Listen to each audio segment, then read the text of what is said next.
muling pagsalang ni dating Special Disbursing Officer Gina Acosta na wala na siyang hawak na patunay na natanggap ng nooy head ng Security and Protection Group ng BICE na si Raymond Lavchica ang confidential fund.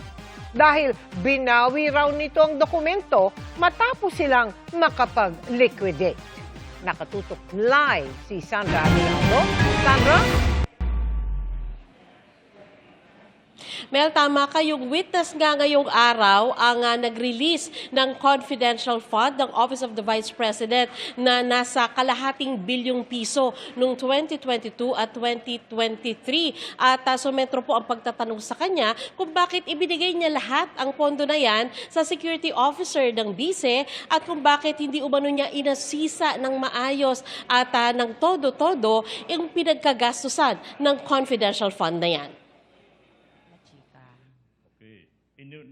Sa muling pagsalang ni Special Disbursing Officer Gina Acosta sa witness stand, tinanong siya ng prosecution bakit niya binigay ang kabuang kalahating bilyong pisong cash kay Colonel Raymond Dante Lavchica, ang nooy pinuno ng Vice Presidential Security and Protection Group, kahit na hindi ito sakop ng Fidelity Bond. Ito yung insurance na kinukuha bilang proteksyon sakaling mawala ang pera.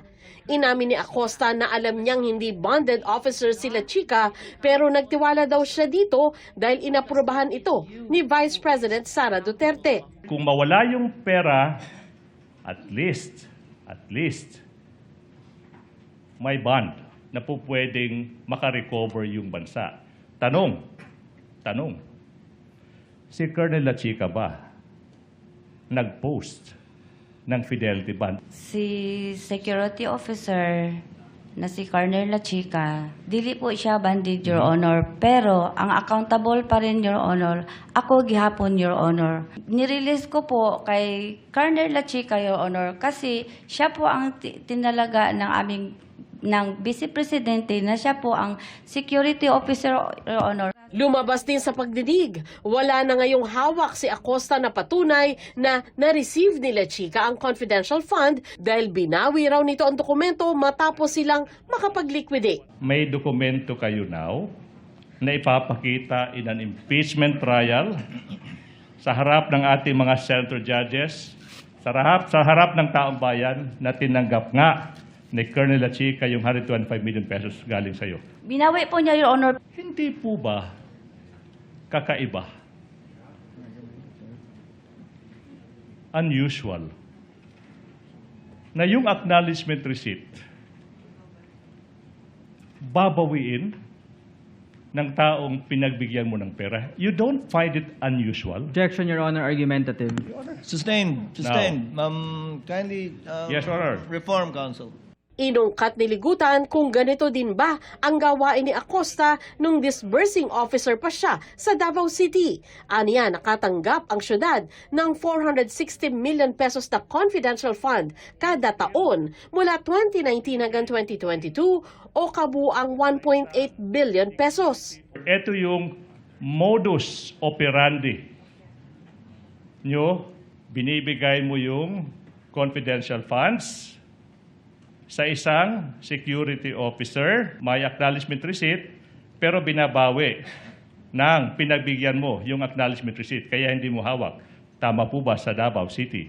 I will have to recall, Your Honor, kay matagal na po Yes, kasi okay. yun. Sa cross-examination ng abogado ni VP Sara, pinunto sa pagtatanong na walang pinuna ang Commission on Audit sa liquidation ng confidential fund ng Davao City. Nauna ring sinabi ni Acosta na si Colonel Lavchica ang bumuo ng physical and financial plan para sa confidential fund. Siya rin ang nagpatupad ng plano at si Lavchica rin ang nagbigay sa kanya ng acknowledgement receipts na nagpapakita kung paano ginastos ang pera. Kaya tinanong si Acosta kung inalam ba niya na totoo talaga ang pinagkagastusan ng confidential fund gaya halimbawa ng perang ibinigay kina Antonio Pagong, Timon Andrew Pusa, Dong Piang, Shane Ngit-Ngit at Suniso Belat. Sagot ni Acosta, hindi niya ito personal na nakita pero nagtanong naman daw siya. Ang sagot ni Lavchica, confidential at sensitibo ang pinagkagastusan nila. Hindi mo rin malalaman na binigay pala ni Colonel La Chica yung confidential funds sa mga kaibigan at kaalyado ng Vice President. Di po ba? Hindi mo rin malalaman yan. Nag-rely po ako kay Colonel La Chica at saka sa mga dokumento po, Your Honor, na binigay niya sa akin. Hindi mo rin malalaman, ma'am, na in fact, binigay ni Colonel La Chica yung 500 million pesos sa Vice President herself. Hindi mo rin malalaman yan. Hindi ba ito isang scam o tahasang panlililang sa pera ng Your taong Honor. bayan? Or may we move to strike that last question, Your Honor, for being impertinent, Your Honor. It's very much pertinent. I tend to agree with counsel for the respondent. The word scam is stricken from the record. Nang tanungin sa puntong ito ng defense lawyer, paulit-ulit na tanong ay kung tinatakda ba ito ng joint circular ng Commission on Audit. Required din po ba ng joint circular na pinagbabawal kayo mag-rely sa documents provided by a security officer? Wala, Your Honor. Tama po ba na wala sa joint circular nagbabawal from getting inputs and guidance from a security officer in preparation of the physical and financial plan? Sa pagkaintindi ko po, wala pong pagbabawal doon. Punto rin ng depensa, wala daw maling ginawa si Acosta sa pagpirma sa certification na nagsasabing na gastos ng wasto ang confidential fund. May template daw kasi ang form alinsunod sa circular kaya limitado lang din ang pwede niyang gawin. Pero gate ng prosecution, kung ginarantiyahan ni Acosta ang pinagkagastusan ng confidential fund, baka siya ang makulong. Pero nanindigan si Acosta. Alam niyo po ba, Miss Gina Acosta, na ikaw yung maaring makulong kapag napatunayan sa isang criminal court yung crime, for example, ng plunder. Ako ang accountable officer. Siya po ang i-appoint, Your Si Ma'am, I Honor. memorize Sa paulit-ulit na pagsasabi ni Acosta na dumepende lamang siya kay La Chica sa mga detalye ng confidential activities ng OVP, tinanong siya ng prosecution kung tingin niya bakit siya ang ginawang special disbursing officer ng OVP.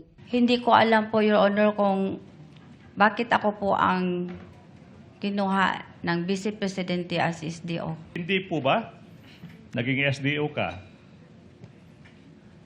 because you follow orders blindly? Hindi ko alam, Your Honor. Basta ako, ginagawa ko lang, Your Honor, ang akong pagiging SDO, Your Honor. Mel, bukas ay pagpapatuloy po ang pagdinig alas 10 ng umaga. Pero Mel, pinag-uusapan na rin po dito yung posibilidad na ilipat na po muli ang pagdinig sa hapon. Mel? Maraming salamat sa iyo, Sandra Aguinaldo.